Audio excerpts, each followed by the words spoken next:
ak téléspectateur yu ITV asalaamaaleykum ñu ngi leen di nuyu bu baax di leen jaajëfal amaat mbégte ànd ak yéen ci ganu matinal bi 7h30 ba 8h ñu dalal fi gan waxtaanee li nga xamante ni moom moo di actualité bi vous le savez depuis dimanche actualité bi moo di on a un nouveau président de la République il s'appelle Bassirou Diomaye Diakhar Faye donc nekk juróomeelu njiitu réew fii ci Sénégal daañu ñëwaat ci élection yi ñëwaat également ci li nga xamante ni moom moo di feuille de route bi nga xamante ni décliné na ko keroog ci première apparition am ñu ciy dalal tey Daouda Tall di consultant international président du think tank IDEE Sénégal donc ñu war a waxtaanee question yooyu noonu Daouda ñu ngi lay nuyu bu baax di amaat mbégte dalal la ci ganu matinal bi. jërëjëf Mohamed maa ngi lay fay di la nuyu di nuyu ñëpp ñi ñuy déglu di ñu seetaan bitim réew ak fii ci réew mi di kontaan di jàkkaarloo waat ak yow ci fi réew mi toll. jamono yële passé toogoon nañ fi waxtaan boobu mbir yi xawoon na jaxasoo on se demandait est-ce que élection dina am du am finalement am na dimanche sénégalais yi génn nañu dem si mbañ gàcce yi tànn ki nga xamante ni moom la ñuy dénk réew mi juróomi at yi ñu jëm il s'appelle Bassirou Diomaye Diakhar Faye. Alors ñenn ñi jàpp ne xëy na moom il est le premier surpris parce que y a quelque temps de cela peut-être ku ko waxoon dina poser wu des questions mais ñu ngi ci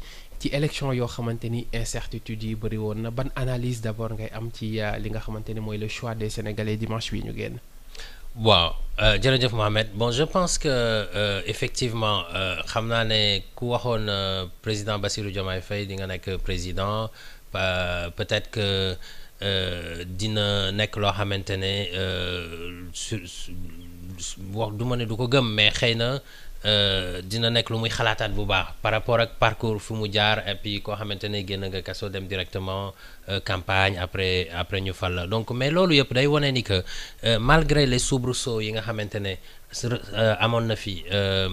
pendant moment bi ñuy préparer élection yi le peuple sénégalais les institutions sénégalaises sont restés debout te loolu lu am solo la et donc puisque ces institutions-là représentent le peuple et que c'est le peuple qui a le dernier mot finalement les choses se sont arrangées de cette manière-là et aussi le président Bassirou Diomaye Faye je pense que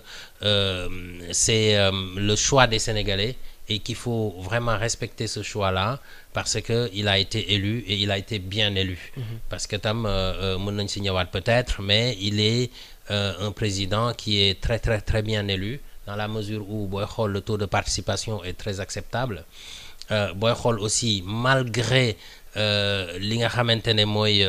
élection yi li ci jot a xew te nga xam ne préparation bi sax xëy na Sénégal nekk na réew moo xamante ne c'est un état qui est debout en l'espace de peu de temps mën na retourner situation bi organiser élection loolu dañuy féliciter état du Sénégal mais en même temps le peuple aussi nga xam ne que am na ci yoo xamante ne bett na ko semaine bi est-ce que nañ am élection xamaguñu woon sax ban date la ñuy vraiment dem élection incertitude yi bëri woon na exactement mais malgré ça ce peuple-là mois de Ramadan mois de Carême etc s'est levé et est allé faire son choix d'une manière la plus calme possible et vraiment c'est à saluer et il faut respecter ce peuple et la volonté qui est exprimée dans les urnes. Autre fait inédit, c'est la première fois dans l'histoire de notre pays un opposant di gagner une élection présidentielle au premier tour ak la manière bi nga xamante ni def na ko quelle analyse également quels sont les facteurs qui ont été déterminants ci élection Bassirou Diomaye Faye surtout ak ni ma ko defee parce que avec la manière la. Voilà loolu laay wax sànq effectivement c'est bien de rebondir là-dessus parce que en réalité c'est un président Bassirou Diomaye Faye qui a été bien élu sans conteste sans violence sans effusion de sang sans vraiment haine ou quoi que ce soit. On va dire il y a une certaine harmonie qui a été retrouvée à la fois dans la classe politique mais aussi dans la société sénégalaise et donc un président ne peut être mieux élu que ça. Pourquoi? Parce que comme ni nga koy rappeler d'habitude dinañ xam sax pouvoir mu dem am gagner premier tour ak yenn taux yi booy xool par exemple je pense que comparaison n'est pas toujours raison, mais booy xool par exemple le deuxième mandat du président Macky Sall ak fi ñu jëm nii day mel ni que même en étant opposant la victoire de Bassirou Diomaye Faye dafay nekk loo xamante ne en termes de taux mën na dépasser sax premier tour 2019 bi donc loo ci opposant dafa nekk lu remarquable non seulement en Afrique mais partout dans le monde parce que en général boo yoree appareil bi da ngay fort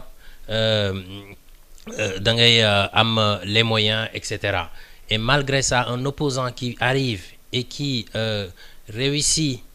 fait le grand saut et qui réussit à être élu au premier tour mais avec la belle manière c'est-à-dire une forte mobilisation quand même.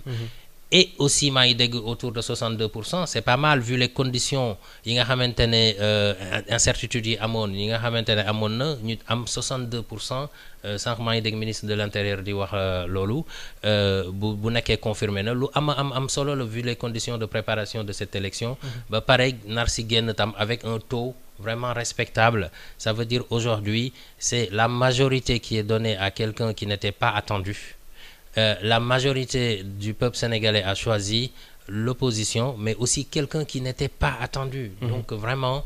je pense qu'il faut accompagner cette dynamique et savoir que voilà, c'est un président qui a été choisi par son peuple de la plus belle des manières. Alors est-ce que c'est l'ex-Pastef qui a su trouver la bonne formule pour am résultat yu mu am ou est-ce que c'est Benno Bokk Yaakaar qui a fauté ou qui a tout fait pour perdre cette élection? C'est une question très intéressante et très sensible, mais moi ma réponse c'est ni l'une des explications ni l'autre. C'est ni l'un ni l'autre. Ah oui. C'est-à-dire, c'est pas le PASTEF qui a gagné, c'est le peuple qui a gagné. C'est une coalition d'abord, techniquement, c'est une coalition, la coalition Bassirou Diomaye Faye. Oui. Et puis c'est même pas la coalition Diomaye qui a gagné seule. C'est pas possible de gagner seul. C'est plusieurs personnes tous les citoyens qui se sont levés, c'est l'ensemble de la société civile qui s'est mobilisée à un moment donné. C'est aussi tous les citoyens lambda, tous les Sénégalais sont allés voter. Et donc c'est la victoire du peuple, c'est pas la victoire de la coalition Bassirou Diomaye Faye. C'est pas non plus, donc c'est ni l'un, donc là je l'ai expliqué, oui. C'est pas l'autre non plus, c'est-à-dire que ce n'est pas non plus des erreurs, la victoire n'est pas du fait d'erreurs de Benno Bokk Yaakaar. Ou voilà, c'est différent. Benno Bokk Yaakaar aurait pu faire ce qu'il veut, déployer tous les moyens possibles. Bon, effectivement, je comprends la perche que vous me tendez, oui. Parce qu'il y a effectivement avec des problèmes politiciennes, voilà, tout à fait. Avec le président Macky Sall qui a choisi Amadou Ba comme candidat quand même, boo xamante ni deful sax unanimité ci biir coalition. Absolument loolu dëgg la mais bon waxoon nañ fi la dernière fois expliqué woon naa ne que Benno Bokk Yaakaar dafa nekk ci luy mel ne luy xaw a tasaaroo puisque ténor yi fa nekkoon génn nañ et cetera et que voilà étape bi c'est une étape cruciale pour cette coalition et que ça ressemblait plus à l'auberge espagnole qu'autre chose loolu waxoon naa ko fii mais ça c'est confirmé effectivement mais il faut pas qu'on pense que c'est les erreurs de la coalition Benno Bokk Yaakaar qui ont favorisé ou qui ont suscité ou qui ont permis la victoire de Bassirou Diomaye Faye. Mënoon nañu teg appareil bu munti am le résultat pourrait pu être un petit peu différent mais ce serait la victoire tout simplement parce que c'est le peuple qui a choisi. Pourquoi? Parce que en réalité quand il y a un rendez-vous une élection présidentielle dañuy xool société bi nu mu fonctionner les politiques publiques leur efficacité et cetera et il est vrai que boo xoolee depuis plusieurs années sénégalais yi gisuñu seen bopp ci li nga xamante ne politique publique yi ñu tëral ak tam nguur gi fi nekkoon ak aussi bi fi nekk ba léegi mais peut-être du seen intention moo baaxul xëy na mais parce que teg nañ lu mel ne plan Sénégal émergent et cetera loolu du nekkul loo xamante ne intention bi moo bon mais la mise en œuvre fait défaut. Loolu impact amul lu doy ci njeexitalu askan wi ci li ñuy wax l'amélioration des conditions de vie des populations loolu nag jàngat bu am solo lañu war a def loolu nag c'est cet échec de la mise en œuvre de ces politiques publiques malgré les bonnes intentions du pouvoir loolu moo indi le vote bi nga xamante ne moom moo am avec le choix d'une offre politique boo xam ne en face nit ñi dégg nañ ko comprendre nañ ko parce que dañ naan sénégalais yi dañuy voter noonu rek est-ce que comprendre nañ sax non les sénégalais ont bien compris xam nañ ki ñu votel xam nañ li tax ñu voter et xam nañ li ñu bëgg ëllëg. donc d'accord ci ñuy wax ni li ñu gis ni c'est un vote sanction comme ni ko ñenn ñi di waxee d'accord trop ci loolu. non d'accord ma ne c'est un vote sanction xam nga li tax ma wax la loolu. oui parce que candidats yi bëri woon nañu. 19 candidats. oui. Vote sanction boo koy def xëy na di nga dooleel ñenn ñi mu xaw a équilibré tuuti quoi. voilà nga xam ne yow di nga sanctionné mais nañ sanctionné ba pare ñëpp jublu ci Bassirou Diomaye Faye. Pourquoi? Il y a même pas eu de troisième hein. Il y a même pas eu de voilà. De troisième il faut le dire comme ça parce que entre le premier et le deuxième troisième bi vraiment sori na trop. même pas 5% selon tendance yi wala kon tout au plus lay doon. sori na trop te loolu ci wàllu analyse politique moo lay won ne la aussi c'est un choix c'est pas un choix par dépit c'est un choix mûrement réfléchi et acté par le peuple sénégalais. Il ne faut pas essayer d'entacher la victoire, l'élection même de Bassirou Diomaye Faye. C'est quelque chose c'est une élection qui est certaine,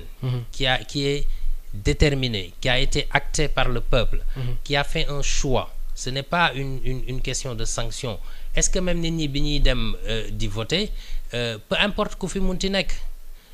Voilà ñoom changement la ñu bëggoon mais changement bi aussi defee wuñu ko n'importe comment parce que moom la ñuy wax sànq c'est une élection boo xamante ne premier tour bu doon deuxième tour sax ñu mën a xool de premier tour avec un taux très intéressant donc je pense que c'est un vrai choix et souvent on minimise les citoyens des fois en disant que c'est un vote sanction wala etc. Non le Sénégalais même bu jàngul école ak yu demee noonu xàmmee na xam na li baax ci moom. te bu tànn jotee dafay tànn loolu man yàgg naa wax ci pays Afrique yu bari. dama ko sentir benn prise de conscience boo xamante ne le peuple sénégalais foo ko munti fekk am na intérêt ci li xew ci réewam te li mu xam ëpp na fuuf li ñu yaakaar ne moom la xam ci wàllu nu ñuy doxalee. politique publique yi ak nu réew mi di doxee donc c'est un choix c'est un choix qui est légitime. Alors il a 44 ans le plus jeune président de la République du Sénégal dans un contexte boo xamante ni également contexte bu jafe la ndax li fi jot a jaar yëpp keroog première apparition décliné na li nga xamante ni moom moo di feuille de route am il a parlé de lutte contre la corruption contre la vie chère mais également appelé ci li nga xamante ni moom moo di union des cœurs ban analyse nga def ci première sortie bu cinquième président du Sénégal.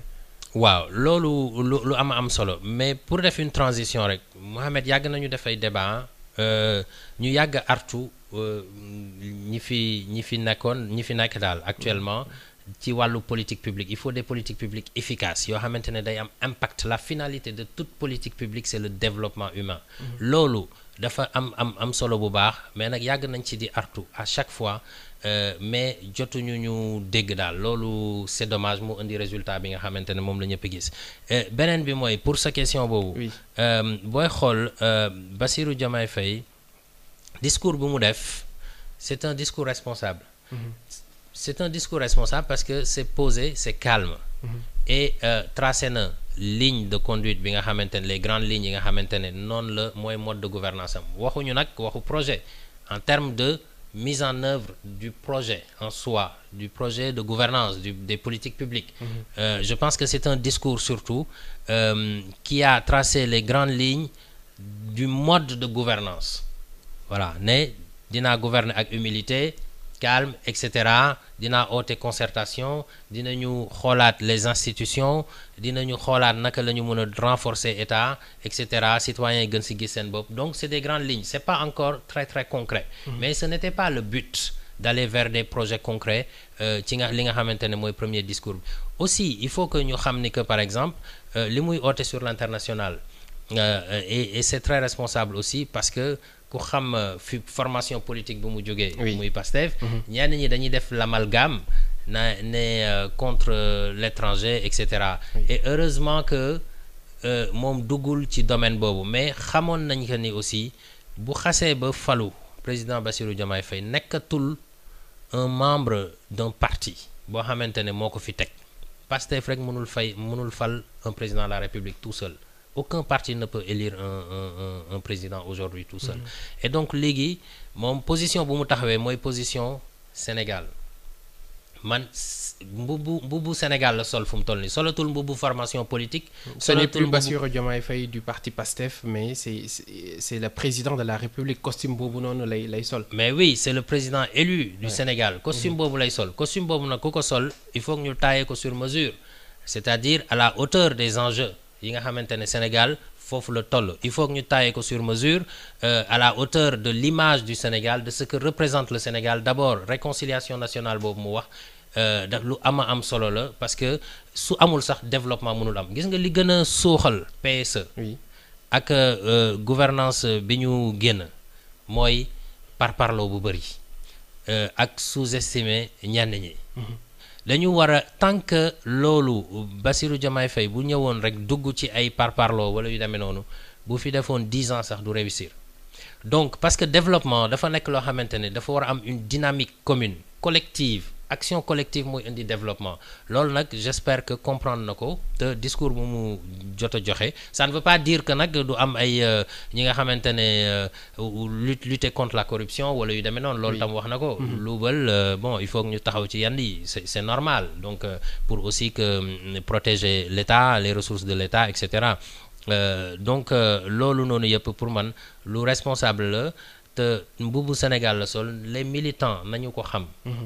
parce que aussi nañu xam ñan ñooy génn ci espace public bi di débattre wala di wax lu am solo xam nga le débat public au Sénégal est devenu quelque chose de comme un benn marché bu ñu taal kii noonu rek bàyyi noonu rek nit ñi di wax et cetera. loolu le niveau est un peu bas. Il faut que xam nañ loolu. il faut que ñu changer xool aussi naka la ñuy relever le débat public. dugal ko ci wàllu politique publique ñuy waxtaan ci économie di waxtaan ci développement di waxtaan ci santé di gën a waxtaan ci mode de gouvernance et cetera loolu dafa am solo mais bu ñu bàyyee aussi nit ñi rek ñuy ñëw di wax par exemple ci relation États-Unis Sénégal France Sénégal wala yu demee noonu. enjeux internationaux yooyu ay pétrole ay gaz boo ciy wax. dafa am nook ci war a waxee dafa am. loo ci war a justement parce que question boobu bokk na ci bi ëpp solo ñu ngi jëm ci li nga xamante ni moom moo di pétrole ak gaz bi fi mu jëlee réew mi mu mel ni am na enjeu yu mag a mag yoo xamante ni war na ko xaar et que xëy na période de grâce bi dina xaw a jafe tuuti ci moom. waaw enjeu yooyu yëpp non mi ngi koy xaar effectivement surtout ça c'est des enjeux internationaux te Bassirou Diomaye Faye cadre la xam na. même li ñu ko doon jéem a waxal ci campagne bi yëpp c'est un grand cadre de l'administration sénégalaise. inexpérience yi ñu doon wax yooyu. non ay propos de campagne lañ koy jàppee. waaw il est très très bien formé. Ouais. loolu am na xanaa kon wala boog fieru ñu ñun ci suñu école yi au niveau du Sénégal il est très bien formé maintenant fenn peut-être la war a renforcer éventuellement. mooy fan. mooy la dimension internationale. bu amee fenn foo xamante ne vraiment foofu war na entouré wu des bonnes personnes bi avec humilité comprendre gën a renforcer wu xam naa foofu moom sax dina jàng lu bëri parce que ni ma ko gisee ku humble la. parce que ma raconter benn anecdote très rapidement. Allez-y. moom bu mu gisee ne man xam nga dama nekkoon éditorialiste Africa 24 à Paris. di wax sur l'économie le développement à la chaîne. Des 54 pays africains fu nekk PSE bi bu ñu koy bind en 2014 j'ai ñëw naa participer nañ ma si li nga xamante ne mooy sama xalaat ma joxe ko si à côté du cabinet McKinsey. te pour wax la ne la sax ñi fi nekkoon le fait que ma koy wax sax jotuñu ko dégg sax ba mën a ñëw jël si ne par exemple bon Daouda Tall voilà mi ngi yeneen réew yi consultant la mi ngi am na lu mu xam te tam jàppale woon nañu ci PSE xaaruñu ko. loolu sax amul. tant que ñëwuloo dugg ci politique donc politique politicienne boobu xëy na seddoo lay doon seen biir erreur boobu aussi nguur gi fi jóge def nañ ko mal entouré donc moom tam le président Bassirou Diomaye Faye il doit être bien entouré donc bu mu xamee loolu man na ma téléphone benn moment ne ma voilà xam nañ sa expertise et cetera. dañu bëggoon nga jàppale ñu si bindum suñu projet par exemple. Bon loolu ay jamono ci ginnaaw. Ceci dit kon day nekk koo xamante ne xëy na moom xam na mi ngi attentif am na humilité fu nit nekk dina dem jëli sa expérience loolu am nañ ci yaakaar ci moom. mu antu mu bañ a antu mais loolu am nañ yaakaar ci moom. boobu nag nekkaguloon président maintenant nag en tant que président aussi il faut garder cette humilité surtout sur les enjeux internationaux man damay jàngale géopolitique du pétrole et du gaz. te dama xam benn loo xamante ne pétrole ak gaz actuellement nii ni mu demee il faut que ñu maîtriser ko surtout les enjeux internationaux géostratégiques et géoéconomiques donc du question rek pétrole bi ak gaz bi mooy ñëw développer Sénégal. non du demee noonu d'abord il faut que ñu xam ñaata la ñu am ci ressources maîtriser ko bu ñu waree négocier renégocier contrat ñu renégocier ko mais ci jàmm ak salaam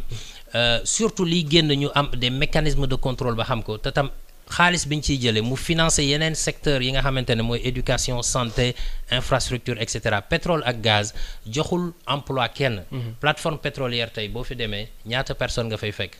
bëriwuñu bu nekkee ni que te ñëpp bëgg a wax pétrole bi ak gaz bi non il y a un moment où gestion bu baax rek mooy récupérer les recettes tasaat ko diversifier dans le reste de l'économie pour créer une sorte de développement des autres secteurs de manière transversale loolu mooy solution bi leneen lu ñu fi def du jàll te donc loolu je pense que moom tam xëy na war na ci am ñu ko entouré et puis aussi xam ne que signature Sénégal la yore baatu Sénégal la yore sur le plan international xëy na expérience am dul foofu lañ ko gën a xamee lu bëri mu am ñoo xamante ne dañu koy xelal te au fur et à mesure je pense que dina sol mbub bi ba mu jekk ci loolu laa yaakaar daal. merci beaucoup Daouda Tall c'était un plaisir recevoir la si suñu plateau di fàttali ne consultant international nga président du think tank IDEE Sénégal ganu matinal bi doon waxtaanee li nga xamante ni moom moo di actualité politique bi ak élection wu Bassirou Diomaye Faye 5e président du Sénégal sant la bu baax gërëm la si disponibilité bi. jërëjëf Mohamed toujours des débats intéressants ma la ci remercier di la encourager aussi ci façon bi ngay tenir say débat ci espace public bi lu am solo la merci à tout le monde. merci à vous chers auditeurs et téléspectateurs fii la ñuy yamandi ci ganu matinal bi jox leen rendez-vous ëllëg incha allah ak beneen invité léegi ci iRadio dinañu jàll angle ba fekk fa tonton Aada ak Sylla Muñal